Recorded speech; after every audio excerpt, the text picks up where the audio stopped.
Hey hey, ça fait longtemps qu'on s'est pas vu par ici. J'ai eu pas mal de changements dans ma vie.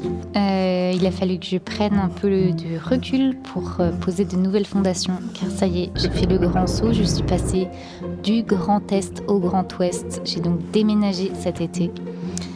Et c'est marrant un déménagement, hein. C'est toujours un peu un chamboulement. Il y a des émotions plus ou moins intenses, toujours liées au fait de quitter un lieu, de quitter des gens, de trouver un ailleurs. Si c'est la première fois que tu tombes sur mes vidéos, bienvenue. Moi c'est Emilia, je suis artiste animiste, illustratrice, metteuse en scène et facilitatrice de nouveaux imaginaires. J'aime dire que mon art est au service de la vie et de la poussière sous le tapis. Et en parlant de poussière, je peux vous dire que faire les cartons, ça en a remué de la poussière et que ça a soulevé encore et toujours des questions existentielles en moi. Je crois que j'ai toujours eu énormément de chance par rapport au lieu où j'ai habité. J'ai toujours eu des espèces de concours de circonstances qui font que je me suis à chaque fois retrouvée dans des lieux assez exceptionnels. On avait trouvé cet appartement absolument dingue en emménageant à Metz. On savait que ça allait être très temporaire et du coup on a pris soin de cet endroit du mieux qu'on pouvait pour y déposer un peu de toute la good vibes qu'on ressentait de cette chance. Je crois que prendre soin d'un lieu, c'est aussi ça, reconnaître la chance qu'on a d'y être. Il y a un échange qui se crée entre le lieu et toi. Il y a comme une gratitude envers toutes les personnes qui ont permis à cet endroit d'exister. Et puis tout ce que le lieu a été avant que ça devienne ton logis. Et du coup, il y a comme quelque chose qui se co-crée avec l'endroit où tu atterris.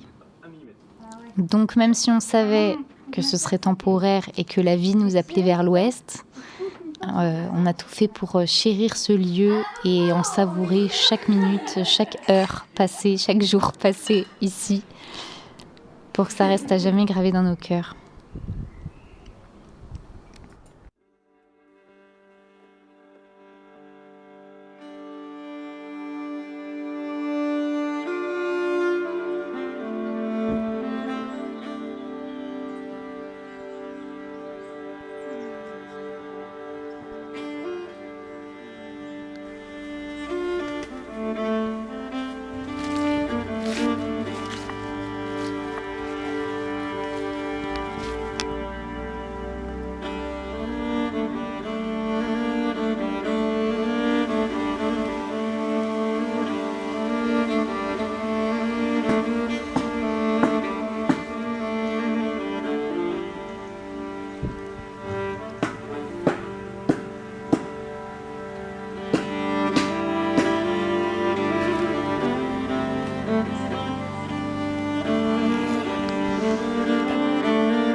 C'est peut-être presque un peu long. Je crois qu'une chose fondamentale qui m'a toujours permis d'avoir la foi d'aller vers mes rêves,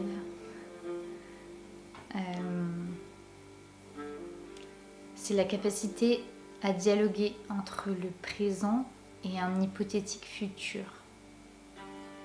Je pense vraiment que cette capacité à rêver assez en détail et surtout à ressentir, en fait, à m'immerger tellement dans mon rêve que je ressens ce qui se passe à un niveau assez fin et subtil en moi.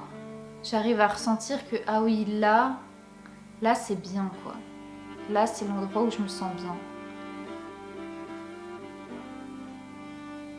Ça fait que quand je croise dans ma réalité du présent quelque chose qui se rapproche de cette sensation-là, je sais que c'est le bon chemin. Je pense que c'est hyper important cette notion de ressentir, parce que ton corps, c'est la boussole qui ne ment jamais. C'est-à-dire que le jour où tu as ce à quoi tu rêvais, tu vas peut-être ressentir que mince, j'ai le truc, mais je ressens pas ce que je pensais ressentir. Là, au moins, tu sais que ce rêve était une illusion et que le vrai objet de ton rêve, il est derrière cette façade. Il y a quelque chose d'autre à aller chercher. D'ailleurs, c'est là que ça peut être difficile parce que parfois, t'as rêvé toute ta vie d'un truc et puis un jour, tu l'as et là, tu fais merde, c'était pas ça en fait. Ça peut être hyper désarçonnant parce que si tu t'es forgé tout du long une idée, une image précise, tu te retrouves face à une sorte de vide. Alors que si tu te concentres sur ton ressenti, tu peux te détacher de l'image et du coup avoir confiance que ok, ce ressenti, tu vas pouvoir l'avoir en face ou en présence de quelque chose d'autre. En fait, ton rêve, tu sais pas forcément la forme qu'il doit prendre. Moi, j'aime bien parler de fil. En fait, c'est comme si l'essence de ce que tu cherches, c'est un fil. Sauf que tu vas avoir tendance à entortiller plein d'autres fils autour et avoir une corde. Et du coup, tu vas te dire, ok, il me faut cette corde pour atteindre ce que je cherche. Sauf qu'en fait, quand tu as la corde, tu fais, non, en fait, c'est pas ça, mais parce qu'il y a plein d'autres choses. Alors que quand tu vas trouver c'est quoi le fil qui est commun à ce qui tisse un peu tous tes rêves, là, tu as déjà plus de chances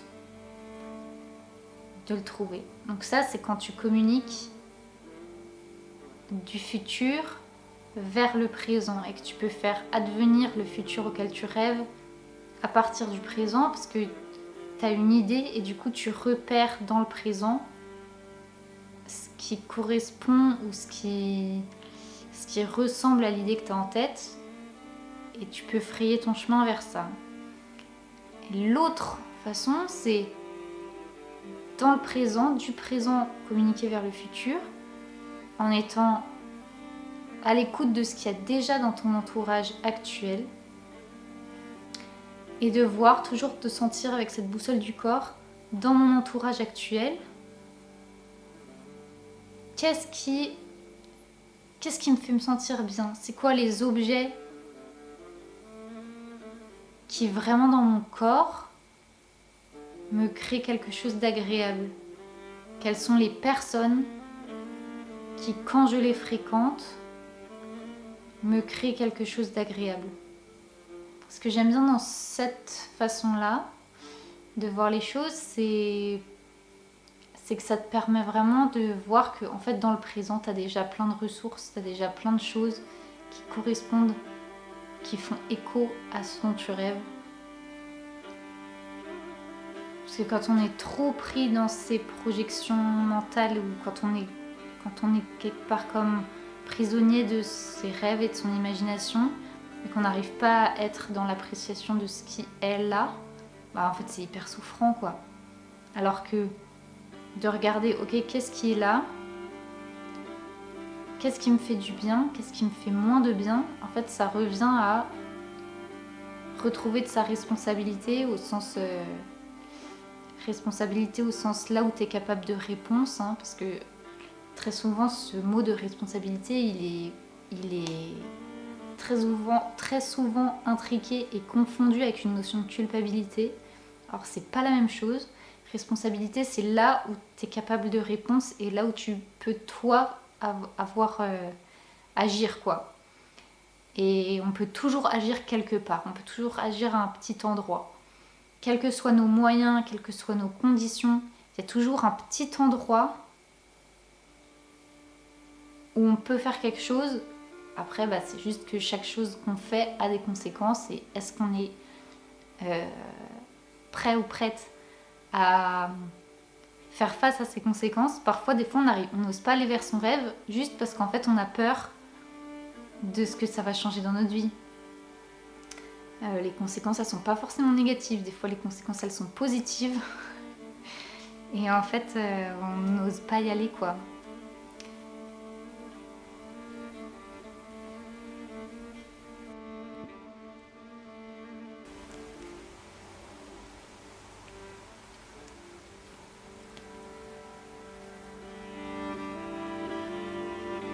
Donc voilà, moi je sais que j'ai cette chance, ce privilège,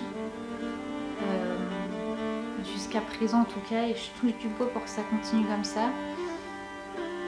En termes des endroits où j'ai habité, j'ai l'impression que ça a toujours mené vers quelque chose à quoi je rêve. C'est un domaine de la vie, il y en a d'autres où ça se passe pas tout à fait comme ça. C'est beaucoup plus chaotique et difficile pour moi. Mais